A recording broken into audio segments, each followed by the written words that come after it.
வந்து ஏதாவது ஒரு சின்ன சின்ன பயணங்கள் வந்து நீங்க போறது. ஏதாவது வந்து மருத்துவ பயணமா இருக்கும், ஆன்மீக பயணமா இருக்கும். நான் இவ்ளோ நாள் இந்த ஊர்ல வந்து ட்ரீட்மெண்ட் எடுத்தேன். எனக்கு சரியா வரல. இப்ப வந்து பக்கத்து ஊர்ல எனக்கு ஒரு டாக்டர் வந்து தெரிய வந்திருக்கு.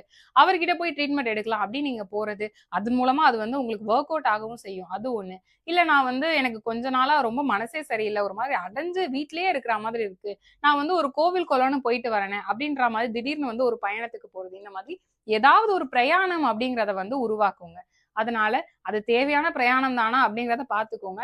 சில பேருக்கு என்னன்னா, ஒரு 4 தடவ போய் கிடைக்கக்கூடிய விஷயங்கள் வந்து 10 தடவ போனா தான் கிடைக்கும் அப்படின்ற மாதிரி வீண் அலைச்சலாவும் அது வந்து அமையுங்க. அம்மாவோட உடல்நிலையில கொஞ்சம் கவனமா வந்து இருக்கணும். வந்து படிச்சுட்டு இருக்கிறேன். நான் வந்து ஒரு கவர்ன்மென்ட் எக்ஸாம்க்காக நான் படிச்சுட்டு இருக்கிறேன். போனா கவர்ன்மென்ட் வேலைக்கு தான் போவேன் அப்படின்ற மாதிரி இவ்வளோ நாள் உட்கார்ந்துட்டு இருக்கிறாங்க. ரொம்ப முயற்சி பண்ணாங்க. கிடைக்கவே இல்ல அப்படின்னா, இந்த காலகட்டத்தில அவங்களுக்கு வந்து செலக்ட் ஆகுறது, இல்லன்னா வந்து ஒரு நல்ல ஸ்கோர் எடுத்து அடுத்த ஒரு எக்ஸாம்க்காக வந்து பாஸ் ஆகுறது, இந்த மாதிரி அரசு சார்ந்த வேலைகளுக்கு முயற்சி பண்றவங்களுக்கு நல்ல ஒரு முன்னேற்றம் அப்படிங்கிறத இந்த கேதுடைய பயிற்சி அப்படிங்கிறது கொடுக்குங்க. நான் வந்து ரொம்ப ரொம்ப நல்லா இருக்கேன் அப்படின்னு நீங்க நினைச்சிட்டு இருந்தீங்கன்னா, இந்த விஷயங்கள் எல்லாத்துலயுமே நான் ஏற்கனவே சாட்டிஸ்ஃபைடுங்க அப்படின்னீங்கன்னா, கொஞ்சம் டவுன் ஆகுறது.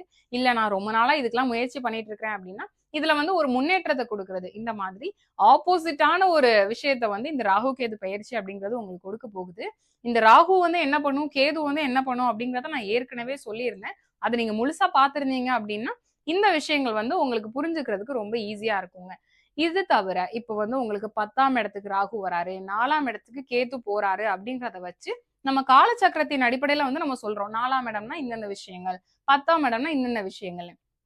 இதுவே அந்த இடத்துல ஏதாவது ஒரு கிரகம் இருக்கு அப்படின்னா, அது சார்ந்த விஷயங்கள்லயும் வந்து நல்ல முன்னேற்றம் வருது. அப்படி இல்லைன்னா, அது சார்ந்த பிரச்சனைகள் வருது.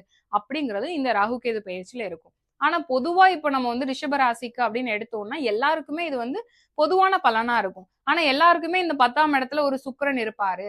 இல்ல 10ஆம் இடத்துல ஒரு குரு இருப்பாரு. இல்ல 4ஆம் இடத்துல ஒரு சூரியன் இருப்பாங்க. இந்த மாதிரி வந்து நம்ம சொல்ல முடியாது இல்லையா? அது ஒவ்வொரு ஜாதகத்துக்கு ஜாதகம் வேறுபடும். அதனால உங்களுடைய சுய ஜாதகத்துல அந்த இடத்துல வந்து ஏதாவது கிரகங்கள் இருக்கு அப்படின்னா, அது சார்ந்த விஷயங்களையும் நெறைய நன்மைகளும் நடக்கும், சில தீமைகளும் நடக்கும். இத வந்து நீங்க ஒரு ஜோதிடர பார்த்து, உங்களுடைய ஜாதகம் எப்படி இருக்கு? இந்த ராகு கேது பெயர்ச்சியில இன்னும் என்ன விஷயத்துலலாம் நீங்க கவனமா இருக்கணும் அப்படிங்கிறத கேட்டு தெரிஞ்சுக்கோங்க.